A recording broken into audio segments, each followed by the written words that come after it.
جنہیں ہم نے کتاب عنایت کی ہے اور وہ اس کا حق تلاوت ادا کرتے ہیں، وہی لوگ اس قرآن پر ایمان لائیں گے، اور جو اس سے کفر اختیار کرے گا بس وہی گھاٹے میں ہے۔ اے بنی اسرائیل، میری وہ نعمت یاد کرو جو میں نے تمہیں عطا کی ہے، اور یہ کہ میں نے تمہیں اہل عالم پر فضیلت دی ہے، اور اس روز سے ڈرو جب نہ کوئی کسی کے کچھ کام آئے گا، نہ اس سے معاوضہ قبول ہوگا، نہ شفاعت اسے فائدہ پہنچا سکے گی، اور نہ ہی انہیں کوئی مدد مل سکے گی۔ اور وہ وقت یاد رکھو جب ابراہیم کو ان کے رب نے چند کلمات سے آزمایا اور انہوں نے انہیں پورا کر دکھایا۔ ارشاد ہوا، میں تمہیں لوگوں کا امام بنانے والا ہوں۔ انہوں نے کہا، اور میری اولاد سے بھی؟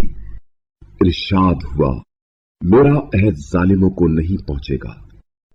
اور وہ وقت یاد رکھو جب ہم نے خانہ کعبہ کو مرجع خلائق اور مقام امن قرار دیا، اور حکم دیا کہ مقام ابراہیم کو مصلی بناؤ، اور ہم نے ابراہیم اور اسماعیل پر یہ ذمہ داری عائد کی کہ تم دونوں میرے گھر کو طواف، اعتکاف اور رکوع سجدہ کرنے والوں کے لیے پاک رکھو۔ اور وہ وقت یاد رکھو جب ابراہیم نے دعا کی، اے رب، اسے امن کا شہر بنا دے، اور اس کے باشندوں میں سے جو اللہ اور روز قیامت پر ایمان لائیں انہیں ثمرات میں سے رزق عنایت فرما۔ ارشاد ہوا، جو کفر اختیار کریں گے انہیں بھی کچھ دن دنیا کی لذتوں سے بہرہ مند ہونے کی مہلت دوں گا، پھر انہیں عذاب جہنم کی طرف دھکیل دوں گا، اور وہ بدترین ٹھکانہ ہے۔ اور وہ وقت یاد کرو جب ابراہیم و اسماعیل اس گھر کی بنیادیں اٹھا رہے تھے، دعا کر رہے تھے کہ اے ہمارے رب، ہم سے یہ عمل قبول فرما، یقیناً تو خوب سننے والا، جاننے والا ہے۔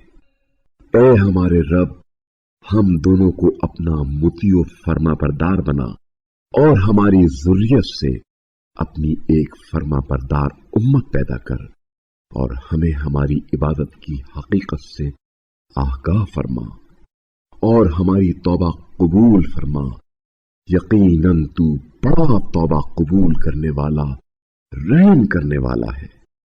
اے ہمارے رب، ان میں ایک رسول انہی میں سے مبعوث فرما جو انہیں تیری آیات سنائے، اور انہیں کتاب و حکمت کی تعلیم دے، اور انہیں ہر قسم کے رذائل سے پاک کرے۔ بے شک تو بڑا غالب آنے والا حکیم ہے۔